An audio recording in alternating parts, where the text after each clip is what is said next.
नमस्कार प्रिय दर्शकों, आप सभी का स्वागत है। और आज हम हथेली पर बात करेंगे उंगलियों के जो 3 भाग हैं।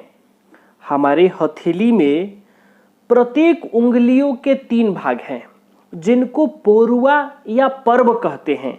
आपको चित्र दिखाई दे रहा होगा, ये वाला जो उंगली है ये इंडेक्स फिंगर है, तर्जनी उंगली है। इसमें 3 भाग हैं, 1 2 3। ये तीनों भागों को यानी एक भाग का नाम है पर्व, पोरुआ। इस प्रकार इस उंगली में 3 पर्व हैं। ये मिडिल फिंगर, मध्यमा उंगली, इसमें भी 3 पर्व हैं। ये रिंग फिंगर, अनामिका उंगली, इसमें भी 3 पर्व हैं। ये लिटिल फिंगर, कनिष्ठिका उंगली, इसमें भी 3 पर्व हैं। और ये थंब अंगूठा, इसमें भी 3 पर्व होता है। तो प्रिय दर्शकों, इस पर्व पर बनने वाले लकीरों का क्या प्रभाव होगा हमारे जीवन में, इस बात को आज हम समझेंगे कि इस उंगली के तीनों पर्वों पर तीनों का प्रभाव अलग अलग हो जाएगा। कौन से पर्व पर लकीरें बनेंगी और किस प्रकार की लकीरें बनेंगी। तो लकीरें 2 प्रकार की बनती है, या तो वह खड़ी हो या फिर वह पड़ी हो, इस प्रकार से बनती हैं। तो आज हम बात करेंगे खड़ी लकीरों के बारे में कि प्रिय दर्शकों, यदि हथेली के प्रत्येक उंगलियों पर, प्रत्येक पर्व पर यदि खड़ी लकीरें आपको दिखाई पड़े तो किस पर्व पर यह लकीर होने से क्या लाभ होता है, आज हम इस विषय को बड़ी सरलता पूर्वक समझने वाले हैं। तो प्रिय दर्शकों, आइए समझते हैं, यदि उंगलियों पर ये खड़ी लकीर दिखाई पड़े तो इसका क्या प्रभाव होता है। प्रिय दर्शकों, मैं एक उंगली पर बता रहा हूं, ये इंडेक्स फिंगर पे बता रहा हूं, तर्जनी उंगली पर बता रहा हूं। सेम इसी तरह के प्रभाव होंगे, वह मध्यमा उंगली पर भी हो तो, या अनामिका उंगली पर हो, या कनिष्ठिका उंगली पर हो, या तर्जनी उंगली पर हो।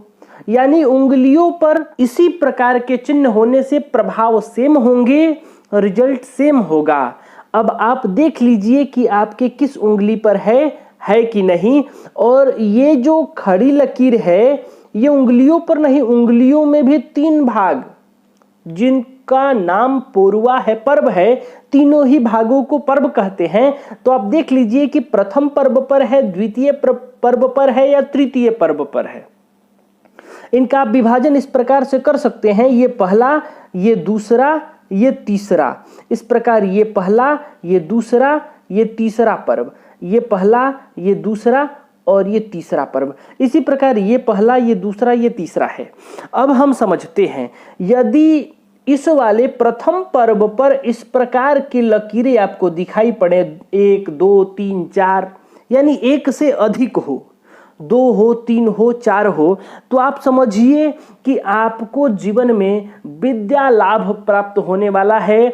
यानी अध्ययन जीवन में आपको किसी भी प्रकार की कठिनाई नहीं मिलेगी और आप अपने जीवन में जो अध्ययन करना चाहते हैं, जिस मंजिल को प्राप्त करना चाहते हैं, वह आपको प्राप्त हो जाएगी यदि इस प्रथम पर्व पर यह खड़ी लकीर आपको दिखाई पड़ती है। तो प्रिय दर्शकों, यदि यह खड़ी लकीर द्वितीय पर्व पर दिखाई पड़े, दूसरे पर्व पर दिखाई पड़े, तो आप समझिए कि आपको धर्म लाभ होने वाला है।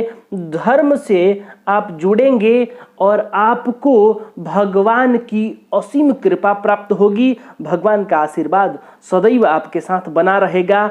आपका धर्म में रुचि, भगवान के प्रति भक्ति बढ़ेगी और भगवान का आपको आभास होगा, आपको भाग्य का सपोर्ट मिलेगा, आपके काम कहीं रुकेंगे नहीं, आपको अपने जीवन में सुगमता अनुभव होगा, वह भी हरि कृपा से।